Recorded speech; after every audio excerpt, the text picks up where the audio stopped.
Hey guys, welcome to the woods. Well, today I was having some really strong feelings about just beautiful things, of course, because otherwise I wouldn't pick up this phone and start talking to you on a video. But today's was dealing with this point of law of attraction. Law of attraction is one of those funny things. It's like, I know other people have it because there's some, it's not an easy conversation. Because it always goes to, are you saying I'm responsible for my health and where I am and my happiness and all that type of stuff? And we got to know that, yeah, on some level that's true, but it gets so much more complicated than that. So I feel like that topic, when you take law of attraction and you apply it to like, I want a whole bunch of money, I have trouble with that because I'm like, I don't know. Somewhere in my DNA is sort of this history of teaching that money is the root of all evil, and that to get on the spiritual journey is to forget about money. And I don't really buy into that anymore, but it's still part of me. So anyway, so law of attraction associated with money was kind of funky. If you're trying to use law of attraction to get a partner or something like that, it feels a little less, and I don't have that challenge in my life, but some people do, and it's just because of their age, where they are in their time of their life. But I digress. So what I'm pointing out there, though, is that trickiness of the law of attraction. So let me entice you in the category of, it feels funny to think that my health, if I'm not healthy especially, that it has something to do with me, like it's my fault, like you're being punished and blamed, and everyone has an aversion to blaming and guilt and worthiness, because that's also just innate in us. It's basically what original sin is. We have an original underlying premise that we're less than perfect, and that we're in need of saving, and that we're in need of anything. We're not in need of anything other than faith, hope, and love. Those sort of vibrations. It's a frequency. Those are the words to describe a frequency, but that's what we're going to talk about today anyway. I'm always talking about frequency. But the point is this, where it applies to words. What would you call it? This reality of life as a human is that we have an attraction and a repulsion to everything around us, and that we experience what we let in. We can experience anything. Everything is possible out here. Problem is, why we don't see miracles happen is because we don't have the conceptual belief, faith, trust that we can. We don't feel worthy of it. We don't feel we can. So I don't want to get into too much about miracles, but I do want to stay on this point of law of attraction. So there's some tricky parts of the law of attraction, like where am I responsible, and guilt and that sort of stuff. But getting past that, one way that could entice you to sort of follow me along on this conversation is that if you can follow me and implement some of the things I'm going to talk about with the law of attraction, it could be, I know that it is, I don't know that you're going to get there, but I know that it is the door into the room of miracles and into the room of, miracles could be really broad, so I won't go into details on that. And self-healing, though, might be another one to sort of emphasize. That whole placebo and the whole, it's all falls into miracles too, I guess, that category of like, doesn't happen every day, it's unusual. Those come from us allowing in more, or attracting, whatever that magic is that was needed to change your reality. So that's law of attraction. So let's play with it. Not from the perspective of, the negative side and the fearful side of law of attraction. Let's play with it on the positive side. So let's just say where I am right now, I want to be in a different position, whether financially or mentally healthy or physical health or whatever it is. I want something different than where I am, because I'm enticed and excited, or because I'm fearful and running from where I am. Now, if you're fearful and running from where you are, of course, I'm talking kind of energetically. You don't need to be running to have this effect happening in your life. If you, and the way you can kind of tell is if you don't like where you are, then you're running from where you are. So it's this is wrong. The wrongness of where I am, let's just leave it at wrongness. The wrongness of where I am, if you can just conceptually kind of hold that as a general idea, the wrongness of where I am is a frequency. So you can't go anywhere with the wrongness frequency playing in your ethers and have anything but wrongness pop up. Now, we don't see the correlation with that because we do sort of see like, oh, they broke up and they got back with the same kind of person, or they don't like this kind of person, but that's always who they hang out with, or, da-da-da-da-da-da-da. We do mirror our frequency. And there's a million examples where we could show that, but we just don't know how to integrate it. So if you're feeling like you aren't in love with where you are now, then so let's say I am in love with where I am now. Play it from that angle. I'm in love with where I am now. With all of its funkiness, with all its challenges. It's like I'm in school. Like, let's say you just went to get your master's in school and it's like, this is tough, but you feel good about it. It's like, oh, this is tough because it's growing, learning, expanding. I'm so excited where this is taking me, that sort of thing.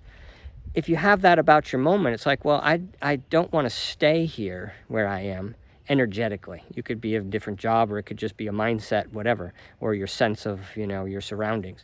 So I want to change something. But when I have a sense of love for where I am and excitement for where I'm going and trust that where I'm going is going to be perfect, the only way you can go to perfect in your next position, next experience, the only way the next experience can be positive is if you're holding a frequency of positive. If I'm holding a frequency of positive, then I'll move into positive. If I'm holding a frequency of the wrongness around me, then I'm going to move on to more wrongness. Now, we don't catch on to it, what it is, how that happens exactly, because it takes time. And the wrongness you're going to experience when you're feeling wrongness about your current position, place, moment, people you're around, whatever, we could get into definition about it, but anything feels funky to you now. Unless you clear it, when you move to the next position or get away from those people or whatever your energy of resistance would lead you to, it's going to lead you to more of that same negative frequency because it's the frequency you're holding. It's going to match. But it is, as I was saying, it appears as something different, like, oh, it's a whole different person. But gosh, eventually they became just like the last person. Why is that? And it's one of those points I've talked about, that we pull, my frequency being what it is, will match and pull a frequency out of people around me. So everyone we know has a really loving, giving, nurturing side, and a resistant, wanting to change, irritant side. And I'm going to get whichever side of that person I'm experiencing in my life based on where my frequency is, because the frequencies have to match. Now we say, well, the frequencies don't match. They say this and I say that. We're arguing over a point. I have totally the opposite point. That can be the same frequency, though. The frequency of wrongness. Doesn't matter if you're fighting for something or against something, it's still wrongness. And the frequency of wrongness in your current moment will bring you to more wrongness, and more wrongness. You'll just keep experiencing wrongness. And the more people on the planet that keep feeling wrongness about their current moment and start applying it to you don't start, you just do.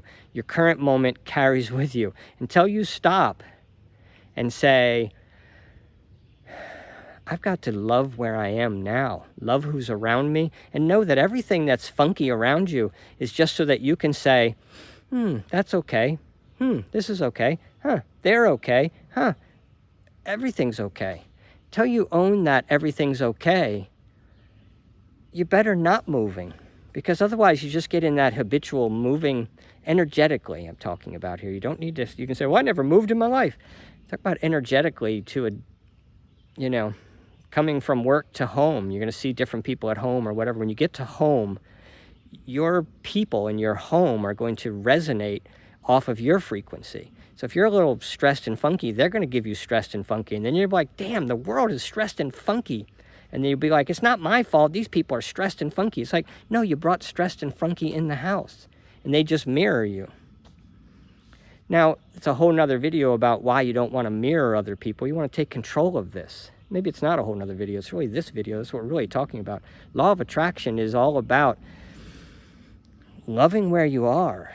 You don't have to worry about what you're dreaming for. I have very little that I'm like, what's my big question? What am I really looking for? I have things I get excited about, and I know when I get excited about something, it's like, oh, it's coming. And you just welcome the thought into your mind. It's like a cool breeze blowing by on a hot day. It's like, ah, welcome. You don't have to change it, fix it, or do a whole bunch to make sure it's going to happen. It's like if a thought can cross your mind, it can happen. But it's never going to happen if it's a good, positive thought, or whichever way, if it's a troubling thought. Either way, that's where you're going if you absorb it. So if you take in the sense of, man, I just feel really frustrated today. People are being jerks and everything's going wrong. And you know what, everyone knows what that frequency is like. We all have ups and downs. So when you're in that down moment, just stop and get conscious of your breath. But do enough meditation, 10 minutes a day, whenever you can, sometimes. I like to do it just when I'm walking in the woods now, or anytime talking to people, whenever you got a little break. It's like now it's just so constant, but conscious breath. Get a few of them rolling. And there's just a pace, and there's a hold at the top of the breath, and then a slow release. That's the most important one. Then a pause at the bottom of the breath, and then you inhale. You pause at the top, and you let it fall out of you. Slow down that pace. That'll change. That clears your frequency. But you'd be surprised how hard that is to do. But you got to know, what is that calm chest, calm body, slow-paced breath. If you do one, and you're like, okay, now I got to get back to my that I was doing, in my reaction to life, then you need to do it for a lot longer. But when you get to the point where it's like, I just stop and something felt a little funny, I'm getting more sensitive. You feel something's a little funky. Oh, that just irritated me. You'll notice right away if you go to your breath, oh, my breath's not really quite right. That's the best way to feel your frequency. It's like I'm going to get in resonance with my body. I'm going to tie my mind in with my body and my heart, my lungs. All my organs are pulled together. They have their own frequency, and your brain picks up on wavelengths around it. It doesn't think on its own. Your heart does the same thing. It's projecting and receiving at all times. We're just a big antenna, right? I mean, everybody knows that. Everything that happens around me, this is all frequency, wave, vibration. Colors are different vibrations than each other. The bark, the densities are different vibrations. The fact I can't put my finger into my head is because of vibration, frequencies of particles. But I have an energy ball around me, call it my aura, and it's a frequency, and it projects and it creates my reality. Now that's always a tricky one too. People are like, oh, am I creating my reality? If I was going to create my reality, then I wouldn't be where I am, where I hate being. And I'm like, no, you're absolutely in hate being because you're hating where you are. You can't go to another lovely episode in your life or encounter or anything without feeling that sense of true peace, that I know that nothing but blessings are coming. And blessings will come as challenges, but really only because we don't accept what came. It's like, I call that bad, then it's a challenge. Well, that's kind of like, get out ahead of it before it becomes a challenge or you call it bad. As soon as you feel it, just clear it. It's like, it's here for me to learn something, to grow. It's a nice backdrop, isn't it? The sun went away and it got really clear in my camera, my phone. But anyway, so I'm just, having a cinematography moment. I don't do any film editing, so that's my little piece of just love your current moment. And watch for the miracles. Start tallying up how, like, oh, that was a interesting coincidence that I just bumped into that person. feel positive about your current moment, expecting and anticipating the next current moment's going to be beautiful. And I mean, moment could be day, could be experience, could be where you live, who you're with, your conversations that are having, whatever. Anyway, you get it. So if your current moment feels really great and you're excitedly anticipating another current moment, then keep tabs on how it worked for you. And then you become more conscious of the game. It's not a game, it's no different than gravity. Heavy, dense, I really hate, or I am so excited. Those are powerful, dense, creating thoughts. Light little, sort of like gravity. To a feather, gravity is like, to some things, gravity is not even relevant. The wind is stronger than gravity. But to a rock, gravity is a real thing. And it pulls, and a small rock falls hard and fast. So the same thing is with your frequency. When you feel very strongly against something, you're powerfully creating more of that same frequency, more wrongness on the planet with your sense of wrongness in your current moment. So just be more aware of that and don't judge it. Don't beat on yourself. That's just more, that's just exhibiting, and you're acting now on that sense of everything's wrong. Everything's wrong with me. What are you doing? Why are you being so stupid? And, whatever. Or I just yelled at somebody, and I hate when I yell at people, or whatever it is you're hating about yourself. If you don't like your current present moment, you're not going to like yourself either. You're not going to like anything. You're only going to be attracted to not like. You're only going to not like things that you see. You're going to pull all the negativity out of whatever environment you're in. So the neat thing is, just as easily, focus on what you love about where you are, what you love about yourself. Work on that positive I love dialogue. When you feel yourself saying a negative dialogue, just drop it and put those artificial I love me stuff in your head, and, then eventually you'd start to feel it, and then you just keep going. You're like, oh, I've done this before. I know I'm coming out of that funkiness. And when you're feeling tuned in, tapped in, turned on, feeling like everything's perfect now and everything coming my way is just even more exciting, then you can trust that is what's coming. And it's great. It's powerful. And the more intense you feel it, like sometimes I get energetic downloads is the only way I can really describe them. You get an energetic download about something really delicious coming your way, or some experience that you're going to have, or some person in your life where you're just like, wow, I just never really saw that beautiful side of them that I just felt now. And you're just kind of excited to see them. It's like next time I see them, it's going to be so apparent, my inner, true, unconditional love for them, that you just keep track of those kind of things and watch them happen. It's very powerful. Anyway, I feel like I'm going over the same point again, and we're at 17, just turned 18 minutes. All right, get your money's worth. It's only once a week now, so until I say it's not, I don't know. Just floating with the day. All right, love you guys, and don't forget to throw love bombs on yourself and people around you. But you can't throw a love bomb if you don't feel love for your current moment. All right, see you guys.